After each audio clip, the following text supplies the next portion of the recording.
इस वीडियो में हम स्टार्ट करेंगे विद एजीएम एंड एजीएम बहुत वास्ट टॉपिक है, बहुत सारी इसमें चीज़ें हैं, तो मैंने इसको पूरे एक चार्ट फॉर्म में बना दिया है। ये एक पेज है एंड ये एक पेज है, ठीक है। तो फटाफट इसको फिनिश कर लेते हैं एंड आप ये वीडियो लास्ट तक देखना, आपको बहुत सारे चीज़ों के बारे में पता चलेगा। आपको पता होगी, आपकी रिवीजन हो जाएगा, नहीं पता होगा तो आपको पता लग जाएगा। एंड आप खुद के नोट्स बनाना सो दैट आप वन डे बिफोर एग्ज़ाम या फिर एग्ज़ाम से पहले क्विकली रिवाइज कर सको। ये वो टॉपिक्स है कि इतना तो बीयर से मिनिमम है कि आपको पता होना ही चाहिए, ठीक है। तो इसको मिस मत करना। अब स्टार्ट करते हैं। सबसे पहला टॉपिक यही है कि फर्स्ट एजीएम कब हो जानी चाहिए। First AGM 9 month from the end of financial year में हो जानी चाहिए। मतलब अगर कंपनी इनकॉर्पोरेट हुई है तो उसके लिए है कि अगर कंपनी इनकॉर्पोरेट हुई है तो ज़्यादा टाइम देते हैं। वैसे 6 मंथ्स है, आपको सबको पता है कि from the end of financial year March में एंड होता है, तो 30 सितंबर तक पहली एजीएम हो जानी चाहिए। बट अगर कंपनी इनकॉर्पोरेट हुई है तो उसको 9 मंथ्स दे रखे हैं और गैप बिटवीन 2 एजीएम 15 मंथ से ज़्यादा नहीं होना चाहिए। तो ये 3 पॉइंट्स के साथ हम क्लियर है।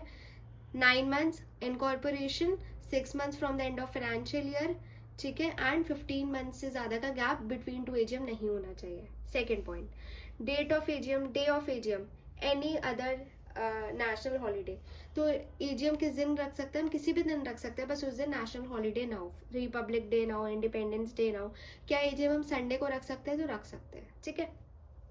प्लेस, वैसे तो है कि registered office of the company पे होनी चाहिए, और अगर रजिस्टर्ड ऑफिस कंपनी का छोटा है तो अदर प्लेस जहाँ पर उसी रजिस्टर्ड ऑफिस मतलब वो सिटी स्टेट में वो सिचुएटेड हो तो उसके उसी एरिया के पास, ठीक है। बट अगर एजीएम है अनलिस्टेड कंपनी की, अगर वो कंपनी अनलिस्टेड है तो उसकी कहीं और हो सकती है, इन इंडिया में कहीं भी हो सकती है अगर मेंबर्स अपना कंसेंट दे दे तो। बट इसमें क्या लिखा है? ऑल, सारे मेंबर्स अगर अपना कंसेंट दे तो ही हम कहीं और रख सकते हैं। तो एजीएम के आपको इतने पॉइंट्स समझ आ गए कि हम एजीएम संडे को भी रख सकते हैं, डे नेशनल हॉलीडे के अलावा कभी भी रख लो। प्लेस है कि रजिस्टर्ड ऑफिस, अगर आपका छोटा है वो यहाँ नहीं हो सकता तो कहीं और रख लो, बट जहाँ पे रजिस्टर्ड ऑफिस सिचुएटेड है तो, ठीक है। नेक्स्ट, एप्लीकेबिलिटी क्या है इसकी? Listed company and more than 1000 member. इसमें लिखा है कि जो एजीएम का नोटिस होता है वो, पहले ये पढ़ते हैं। एजीएम का सेक्शन था 96, सॉरी मैंने आपको स्टार्टिंग में नहीं बताया, एजीएम का सेक्शन है 96। ये कुछ सेक्शंस है, मैं बिल्कुल नहीं, मैंने भी याद नहीं करे थे सारे सेक्शंस अपने टाइम पे जब मैं एग्जाम दे रही थी, क्योंकि मतलब मुझे लगता था कि कॉन्सेप्ट पता होना चाहिए। बट लिटरली मैंने देखा है कि जो बच्चे सेक्शन लिखते हैं उनको अच्छे मार्क्स मिलते हैं, एंड आई रियली वांट कि आपको एग्जामेशन मिले, आप अच्छा स्कोर करो। तो प्लीज़ जैसे एजीएम का 96, अपने स्टडी टेबल के ऊपर एक चार्ट बना लो। एजीएम का सेक्शन, इंडिपेंडेंट डायरेक्टर का 149, शेयर कैपिटल, जितने भी इंपॉर्टेंट टॉपिक्स है जिनसे क्वेश्चन आता ही है उनके सेक्शन ऊपर लिख लो। आपको रोज मतलब एक बार बस पढ़ लेना, सोने से पहले बस पढ़ लिया, आपको अपने आप याद हो जाएंगे यार। आपको कुछ एक्स्ट्रा एफर्ट नहीं करना, बट आप एक चार्ट बना, मतलब एक छोटा सा पेपर ले लो, उसके ऊपर सारे इंपॉर्टेंट टॉपिक्स और सामने सेक्शन करके लिख दो। मैंने एग्जीक्यूटिव में तो नहीं किया था ये, बट मैंने प्रोफेशनल में यही किया था एंड मुझे उससे बहुत हेल्प मिली थी। तो आप भी ऐसा करो, ठीक है। अब सबसे मेन बात आती है कि एजीएम का नोटिस 21 क्लियर डेज है, कि इसमें हम क्या एक्सक्लूड करते हैं? डेट ऑफ सेंडिंग नोटिस और डेट ऑफ रिसीविंग। जिस दिन मीटिंग है, मीटिंग ऑफ द, जिस दिन हमारी एजीएम है उसकी डेट हम एक्सक्लूड करते हैं, और जिस दिन हमने सेंड किया उसको एक्सक्लूड करते हैं। अब क्या एजीएम का नोटिस हम शॉर्टर नोटिस पे भेज सकते हैं? हाँ जी, भेज सकते हो, अगर 95% ऑफ टोटल मेंबर अपना कंसेंट दे दे। तो वैसे तो एजीएम का नोटिस शॉर्टर नोटिस पे नहीं जाता, 21 क्लियर डेज चाहिए होता है, बट जा सकता है अगर 95 मेंबर्स अपना कंसेंट दे दे तब आप भेज सकते हो शॉर्टर नोटिस पे, ठीक है। Now, notice of general meeting shall be post on the website. अब जो नोटिस होता है वो हमें वेबसाइट पे भी डालना है, न्यूज़पेपर में भी डालना है, और ई वोटिंग जो एजीएम की, फॉर एग्जांपल मेरी एजीएम है 20 सितंबर को, तो क्या होता है, लिस्टेड कंपनी पे मैंडेटरी है कि उनको ई वोटिंग फैसिलिटी अपने शेयर होल्डर्स को देनी होती है। तो ई वोटिंग ऑलरेडी एजीएम होने से पहले ही ओपन हो जाती है, तो वो ओपन होती है मिनिमम 3 दिन के लिए एंड क्लोज हो जाती है 5 बजे। मतलब जैसे अगले दिन एजीएम है तो एक दिन पहले 5 बजे वो क्लोज हो जाएगी। और जो हमारी ई वोटिंग है वो ओपन रहती है 3 दिन के लिए, ठीक है। तो एजीएम से पहले आपको ई वोटिंग ओपन रखनी है अपनी फॉर 3 डेज, एंड वो क्लोज हो जाती है 5 PM ऑन द, जिस दिन जनरल मीटिंग है उससे एक दिन पहले 5 बजे वो बंद हो जाती है। अब एजीएम, अगर कंपनी में एजीएम हो रही है तो उसका only ordinary business of the company is discussed. अड्डा, ये आप सबने ही ऐसे इसको याद किया हुआ है, स्टिल मैं एक बार बता देती हूँ कि एजीएम अगर आपकी हुई है तो आप ये 4 बिजनेस ही उसमें ट्रांजैक्ट करोगे। कुछ और करना है तो उसके लिए एक्स्ट्रा ऑर्डिनरी जनरल मीटिंग है, बट एजीएम में आप ये 4 करते हो। सबसे पहले appointment of director, appointment and remuneration of auditor, तो एक है डायरेक्टर से related, appointment and remuneration of auditor, declaration of dividend and adoption and of financial statements and board report. तो financial statements and board report को आप adopt करते हो, declare करते हो, डिविडेंड अगर आपको करना है तो अपॉइंट या रेम्यूनरेशन ऑडिटर को और डिसाइड होता है, और डायरेक्टर, तो डायरेक्टर, ऑडिटर, डिविडेंड और फाइनेंशियल स्टेटमेंट्स, ये होते हैं ऑर्डिनरी बिजनेस। ठीक है।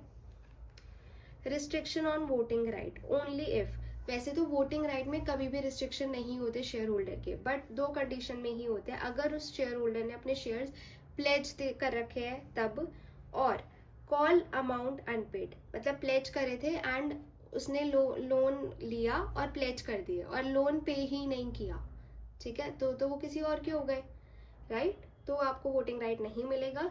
एंड कॉल अमाउंट ही पे नहीं किया हुआ आपने, मतलब 10 का शेयर था, आपसे 5 रुपये मांगे हुए थे, 5 रुपये नहीं मांगे थे, अब मांग रहे तो आप पे नहीं कर रहे हो, ठीक है, तो आपको रिस्ट्रिक्शन ऑन वोटिंग राइट हो जाएगा। नोटिस का 101 सेक्शन याद रखना, एजीएम का 96 याद रखना, ठीक है।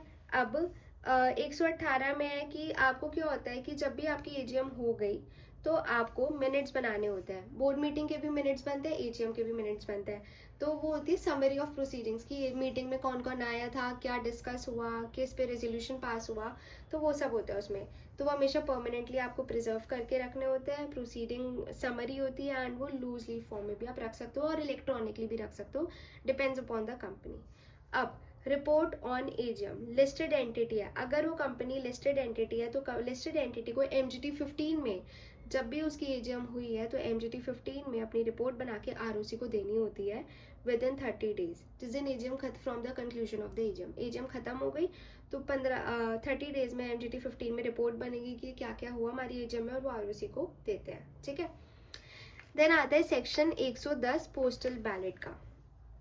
ये क्या कहता है, alteration of object laws, alteration of AOA.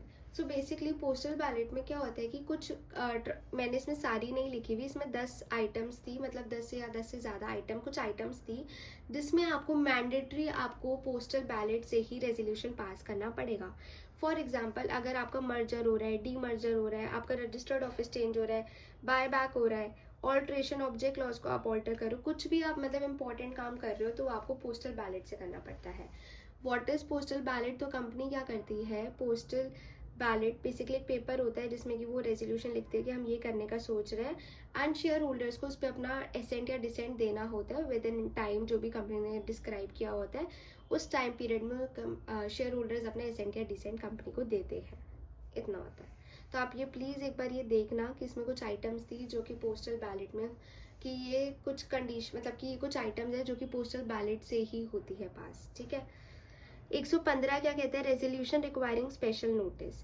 इसमें क्या होता है कि वैसे तो नोटिस हमेशा हमने यही पढ़ा है, कंपनी देती है शेयर होल्डर्स को, बट इसमें शेयर होल्डर कंपनी को नोटिस देता है इन केसेस में, 4 केसेस में। कौन से, अगर वो चाहता है कि अपॉइंटमेंट या रिमूव हो जाए एक डायरेक्टर, मतलब वो अपॉइंट करना चाहते हैं किसी डायरेक्टर को या रिमूव करना चाहते हैं, सेम विद द ऑडिटर कि अपॉइंटमेंट या रिमूवल ऑफ ऑडिटर। तो 4 हो गए, appointment of director, appointment of auditor, removal of director, removal of auditor. तो इस केस में share holder give special notice to company. अब कौन कौन दे सकता है, जिस शेयर होल्डर के पास 1% ऑफ वोटिंग पावर है या 5 लाख पेड अप कैपिटल के, उसके मतलब उसके शेयर्स है इतने वैल्यू के, तब वो दे सकता है, ठीक है। ओके, 14 डेज का नोटिस मेंबर देता है कंपनी को। अब हम स्टार्ट करते हैं ईजीएम से। सो ये सब ईजीएम था, ईजीएम से स्टार्ट करते हैं। एक चीज़ और, मैंने इसमें कोरम नहीं मेंशन करा है कि ईजीएम में कोरम होता है, वो एक टेबल है, वो आप उसको बना के, अगर मैं इसमें बनाती तो चार्ट बहुत लंबा हो जाता है, इसलिए मैंने इसमें नहीं बनाई। एंड वो कोरम वैसे इतनी इंपॉर्टेंट नहीं है, मतलब कोरम पूछा जाता है तो जनरली क्वेश्चन आते हैं बोर्ड वाले कोरम से, एजीएम के नहीं आते। बट प्लीज़ छोड़ना मत वो भी चीज़, वो बहुत छोटी सी टेबल है, आप उसको एक बार ज़रूर पढ़ना और उसको लर्न कर लेना। अब मैं स्टार्ट करूँ एजीएम का। एजीएम का सेक्शन इज 100, एजीएम का सेक्शन क्या था 96, ईजीएम का सेक्शन क्या है 100। एजीएम क्या होती है? एक्स्ट्रा ऑर्डिनरी जनरल मीटिंग, कि यहाँ पे हम कौन सा बिजनेस को डिस्कस करते हैं? To conduct special business. Ordinary business किस में होता है? एजीएम में। क्या था उसका? हमने क्या बनाया था? अड्डा, मतलब जो सब ने नहीं बनाया हुआ वो। एजीएम में स्पेशल बिजनेस होता है। और कौन कौन एजीएम कॉल कर सकता है? बोर्ड, डायरेक्टर्स कॉल कर सकते हैं, एनसीएलटी कॉल कर सकते हैं, और रिक्वेस्ट बाय शेयर होल्डर, अगर शेयर होल्डर भी रिक्वेस्ट करके कर सकते हैं। अगर बोर्ड ईजीएम कॉल कर रहा है तो वो इंडिया में कहीं भी हो सकती है, at any place in India. और अगर शेयर होल्डर रिक्वेस्ट कर रहे हैं on request of share holder, तो बोर्ड उन्हें करनी पड़ती है कंपलसरी ईजीएम। कितने दिन में? 45 डेज का पीरियड होता है कि इतने में उन्हें करनी है। EGM can be held at any day time place in India. और ईजीएम के लिए एक्सेप्शन है कि ईजीएम कहीं भी हो सकती है, any day time place in India. Okay, अब हमें पढ़ना है this board report and annual report. ये बहुत ही ज़्यादा इम्पॉर्टेंट है, इनमें से किसी एक टॉपिक पे क्वेश्चन डेफिनेटली आएगा, तो प्लीज़ इसको मत छोड़ के जाना। सो अभी अगर मैं आपको बोर्ड रिपोर्ट बताऊं तो बोर्ड रिपोर्ट क्या होता है? Means of communication by the board. Board कैसे कम्युनिकेट करते हैं अपने शेयर होल्डर्स से, ये वो बताता है। बोर्ड रिपोर्ट में बेसिकली बोर्ड क्या करते हैं? कम्युनिकेट करते हैं शेयर होल्डर से। वो सब बताते हैं कि कंपनी में कितनी नंबर ऑफ बोर्ड मीटिंग्स हुई है, कॉम्पोजिशन क्या है, ऑडिट कमेटी का सीएसआर क्या था, उनका आरपीटी के रिलेटेड पार्टी ट्रांजैक्शंस कितनी हुई है, डायरेक्टर रिस्पॉन्सिबिलिटी स्टेटमेंट जो आपने पढ़ी होगी कि डायरेक्टर कुछ रिस्पॉन्सिबिलिटी लेते हैं, वो होती है। इसके अंदर ये सारी चीज़ें होती है जो कंपनी फाइनेंशियल ईयर में कंपनी में हुई है। सो बेसिकली बोर्ड कम्युनिकेट करते हैं सारी चीज़ें बता के टू देयर शेयर होल्डर्स।